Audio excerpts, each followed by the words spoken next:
5 राज्यों के चुनावों की घोषणा होने के साथ ही लोक लुभावन घोषणाओं का सिलसिला कायम हो गया है। तेलंगाना में सत्तारूढ़ भारत राष्ट्र समिति की ओर से जारी घोषणा पत्र में गरीबों को 2 कमरों का घर 400 रुपये में रसोई गैस सिलेंडर देने और किसानों को दी जाने वाली सालाना 10,000 रुपये की राशि को 16,000 रुपये करने का वादा किया गया है। इसी के साथ पुरानी पेंशन योजना पर विचार करने का आश्वासन भी दिया गया है। इसके जवाब में तेलंगाना कांग्रेस नेताओं ने भी ऐसे संकेत दिए हैं कि वे अपने घोषणा पत्र में विवाह के समय लड़कियों को 1 लाख रुपये के साथ 10 ग्राम सोना और छात्रों को मुफ्त इंटरनेट दे सकते हैं।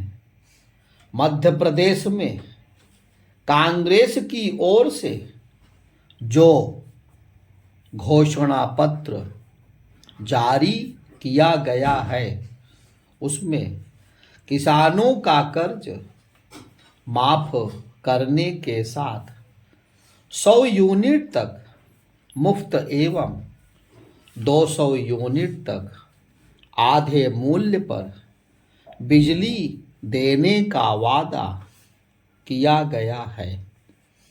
कांग्रेस ने यह आश्वासन भी दिया है कि वह किसानों का बकाया बिजली का बिल माफ कर देगी। उसने पुरानी पेंशन योजना लागू करने का वादा करने के साथ यह भी कहा है कि वह IPL की टीम बनाने की कोशिश करेगी। साफ है, राजनीतिक दल लोक लुभावन घोषणाओं के मामले में किसी भी सीमा तक जाने को तैयार हैं। जब कोई एक दल लोक लुभावन घोषणाएं करता है तो दूसरा भी वैसा ही करने को विवश हो जाता है। इसी कारण ऐसी घोषणाएं करने की होड़ बढ़ती जा रही है। चुनाव के पहले लोक लुभावन घोषणाएं करना कोई नई बात नहीं, लेकिन अब ऐसी घोषणाएं कुछ ज़्यादा ही होने लगी हैं। इसका कारण यह है कि कुछ दल ऐसी घोषणाएं करके सत्ता में आने में सफल रहे हैं। अब सभी दलों को यह लगने लगा है कि मुफ्त बिजली, पानी, मोबाइल, लैपटॉप, साइकिल, स्कूटी आदि देने की घोषणाएं करके चुनाव जीते जा सकते हैं। प्रधानमंत्री मोदी लोक लुभावन घोषणाओं की रेवड़ी संस्कृति बताते हुए यह कह चुके हैं कि इस संस्कृति के चलते देश का आर्थिक ढांचा चरमरा सकता है। लेकिन कई दल इस संस्कृति का बचाव कर रहे हैं। वे यह भी कहते हैं कि खुद भाजपा भी तो लोक लुभावन घोषणाएं करती हैं। रेवड़ी संस्कृति इसीलिए फल फूल रही है क्योंकि जो योजना किसी के लिए रेवड़ी है वही किसी अन्य के लिए जन कल्याण। राजनीतिक दल यह समझने को तैयार नहीं कि कौन सी योजना लोगों को आत्मनिर्भर बनाती है और कौन उन्हें अपने पैरों पर खड़ा करने से रोकती है। निसंदेह कई योजनाएं ऐसी होती हैं जो निर्धन तबके को आत्मनिर्भर बनाने के साथ उनके जीवन को सुगम बनाती हैं। ऐसी कई योजनाएं मोदी सरकार भी चला रही है। मोदी सरकार की रसोई गैस, बिजली, शौचालय, आवास प्रदान करने वाली सामाजिक विकास की अनेक योजनाओं की विशेषता यह है कि उनका क्रियान्वयन प्रभावी ढंग से किया गया है। कुछ राज्य सरकारों ने भी अपनी योजनाओं को प्रभावी ढंग से लागू कर लोगों का जीवन सुगम बनाया है। सामाजिक उत्थान की योजनाएं न केवल ऐसी होनी चाहिए जो लोगों को आर्थिक रूप से सक्षम बनाएं, बल्कि वे आर्थिक नियमों के अनुकूल भी होनी चाहिए। जब आर्थिक नियमों की अनदेखी कर लोक लुभावन घोषणाएं करने वाले दल सत्ता में आ जाते हैं तो वे उन्हें लागू कर पाने में सक्षम नहीं हो पाते। नतीजा यह होता है कि वे उन्हें आधे अधूरे ढंग से लागू करते हैं। कोई भी सरकार अपनी लोक लुभावन घोषणाएं तभी पूरी कर सकती है जब वह आर्थिक रूप से सक्षम हो। मोदी सरकार जन कल्याण की अनेक योजनाएं संचालित कर पा रही है तो इसीलिए कि देश की अर्थव्यवस्था तेजी से बढ़ रही है।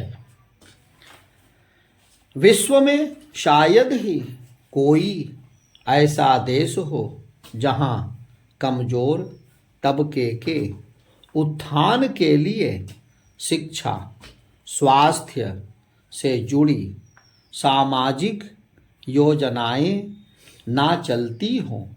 लेकिन जो देश आर्थिक नियमों की अनदेखी करके ऐसी योजनाएं चलाते हैं वे आर्थिक संकट से घिर जाते हैं।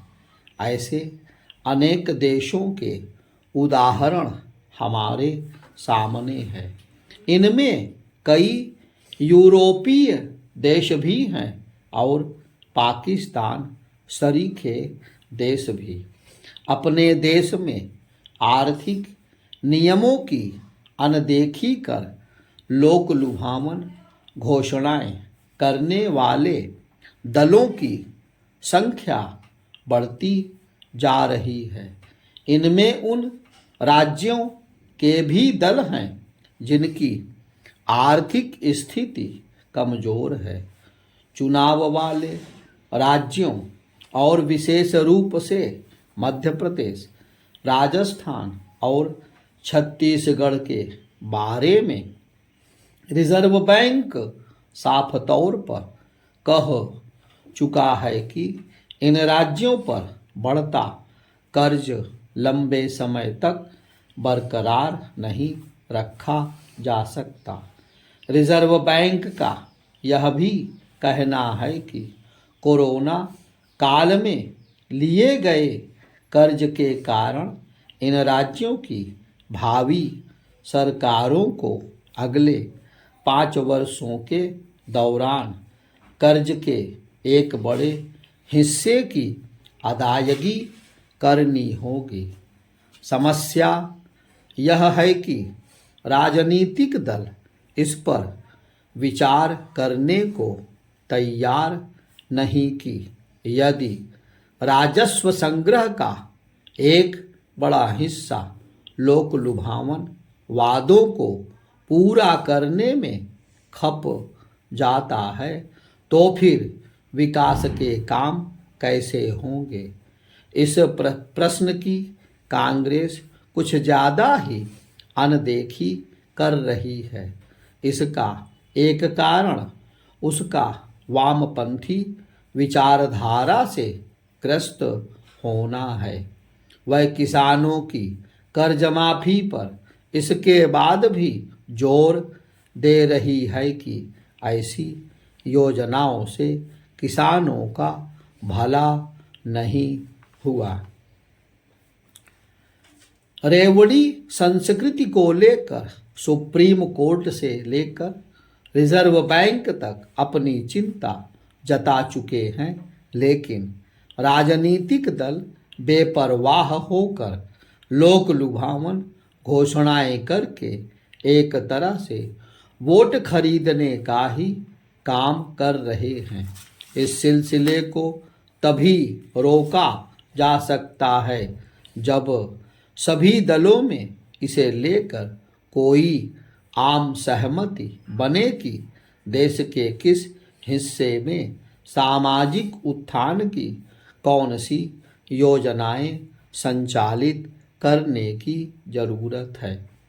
इस सहमति को आचार संहिता का हिस्सा बनाने के साथ संसद से स्वीकृति भी ली जानी चाहिए।